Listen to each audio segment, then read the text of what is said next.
The continuum of writing environments is the idea that of the few simple genres of writing, the few simple ways that we can communicate when we write, that there's a continuum. In other words, none of them are mutually exclusive. They interact with each other to serve a purpose. And today I want to look at the different ways in which they can interact, the different purposes that they serve. Remember that when we're talking about the continuum of writing environments, we're talking about the making of meaning with other people. We're talking about relationship.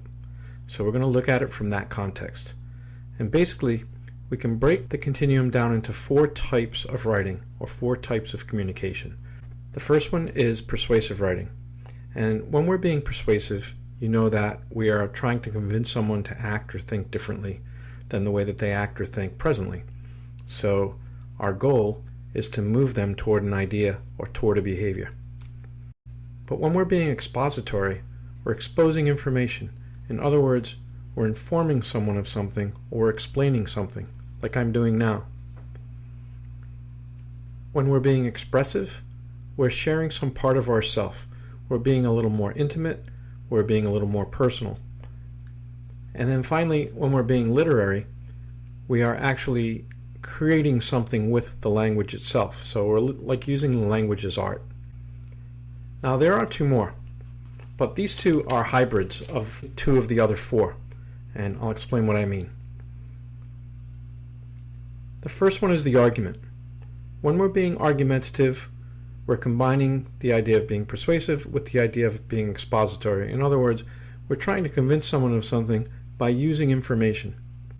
And finally, when we're being critical, we're combining expository and expressive writing. So we're taking information and we're inserting our perspective into that. So I want to think about 3 essential questions, and remembering that this is a relationship. The first question I want to think about is, what is the primary concern in this relationship? For each of the genres, for each purpose, let's think about what our primary concern would be if we were the writer. And then let's think about what our role in the relationship is going to be. So right now I'm in the teaching role. You're in a student role, but maybe you're sitting next to a classmate or a family member. Then you would be in a different role with that person. The other question is, what is the reader's role in the relationship? Remembering that in a relationship it takes 2 or more. So what is the reader's role? What is he, she, or they being when they're listening to or reading this particular communication? So let's go back to the beginning. Start with the persuasive, remembering that I said it's to convince a reader to think or act differently. So let me read something to you. This is from a roommate to another roommate. Since we didn't see each other much during December, I want to take this chance to share something that has been on my mind lately. At the beginning of the semester, we kept our dorm room in pretty good order. Recently, though, we've been so busy with studies and dates that we've neglected the place. Now the dirty and clean clothes, empty cans and bottles, old newspapers, food-smeared plates, books, and miscellaneous junk are so thick that it's hard to get in and out of the room, much less to live in it. You've been complaining about not being able to bring up a date, and about not even being able to study at your desk. Obviously, we need to clean the room from top to bottom and restart our old habit of straightening up a mess as soon as we make it. With our home base back in order, surely everything else at school will make a little more sense. So the day we return in January, let's dig into the place before the old sloppy status quo begins to seem inevitable. Here we are, looking at the primary concern of this roommate, this writer. In being persuasive, the writer is going to focus most on his or her roommate. So the writer's primary concern here is the reader. Think about it.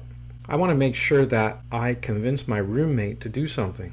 So I'm most concerned with what's going to move my roommate to help clean out the room. When peers are communicating with each other, they don't ever want to take a condescending tone or a authoritative tone. They'll tend to use a language like we, and they'll include themselves in the discussion, even though it's not hard to read between the lines here and figure out what this roommate is saying is, you're the one that's been leaving a mess and you need to do a better job.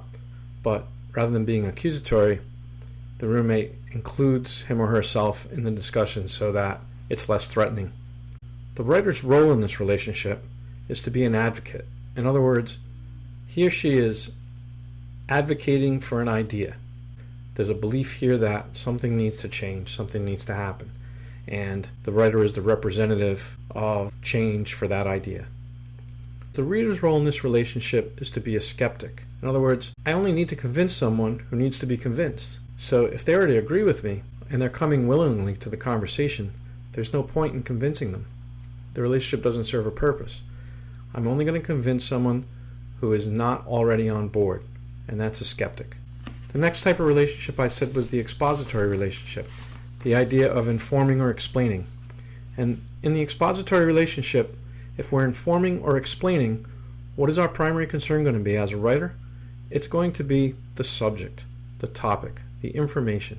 Here's an example. Freshmen beginning their residence in a dormitory may anticipate having one of three types of roommates: the invisible roommate, the ever-present roommate, and the good friend. The invisible roommate reveals his or her presence as often as twice a month. Their possessions lie unarranged from August to December.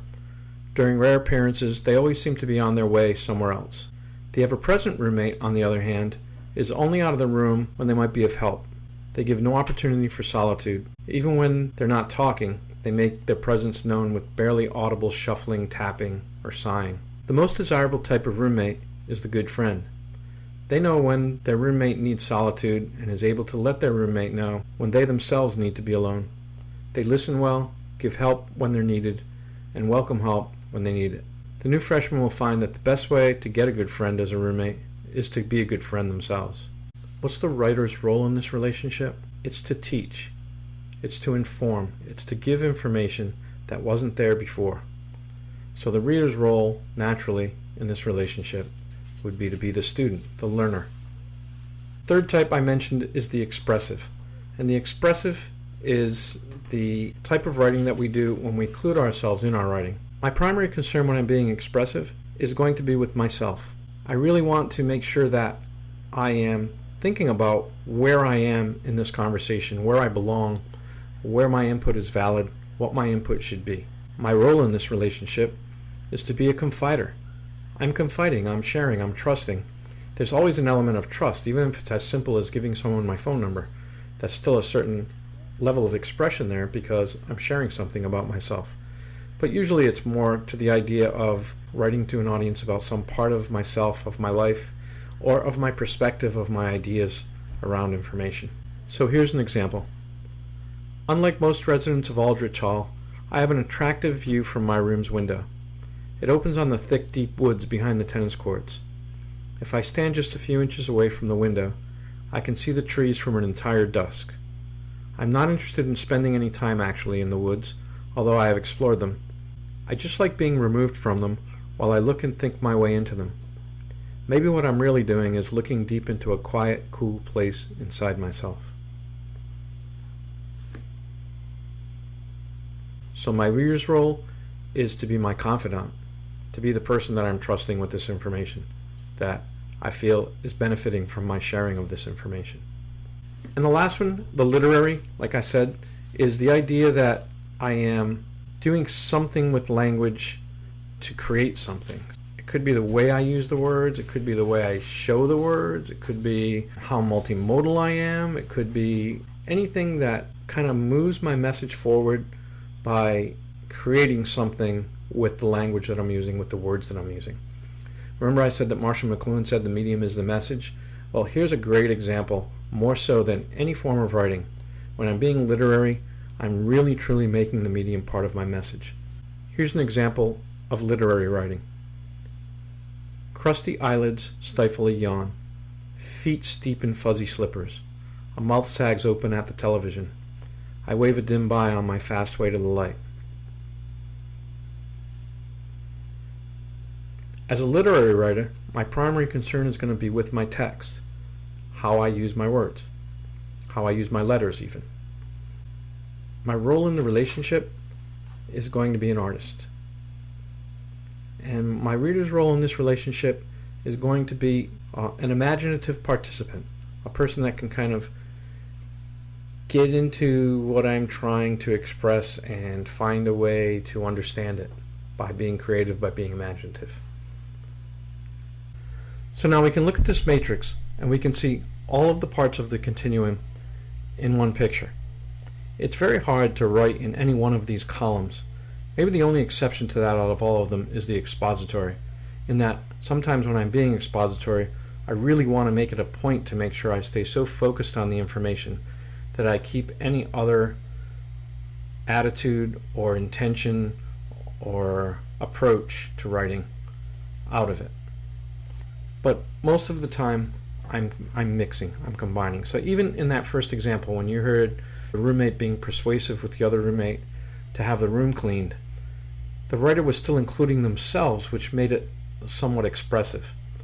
In that expository example, where the person talks about the kind of roommate that you could be, I have a tough time looking at that without thinking that there's some critical element to that the person's making some kind of an assessment of good or bad roommates. That's the way we write. We write fluidly in a continuum that interacts from one genre to the other to serve our purpose when we're being authentic. So, let's summarize. When I'm being persuasive, I'm focused on my reader as my primary concern. I'm being an advocate for an idea. I'm advocating to someone who's not on board with me, a skeptic. When I'm being expository, I'm focusing most on my subject. I'm being a teacher for a student. When I'm being expressive, I'm focused more on myself. I'm being a confider for a confidant. And when I'm being literary, I'm focusing most on the text, and I'm being an artist for an imaginative participant. And that's the continuum of writing environments.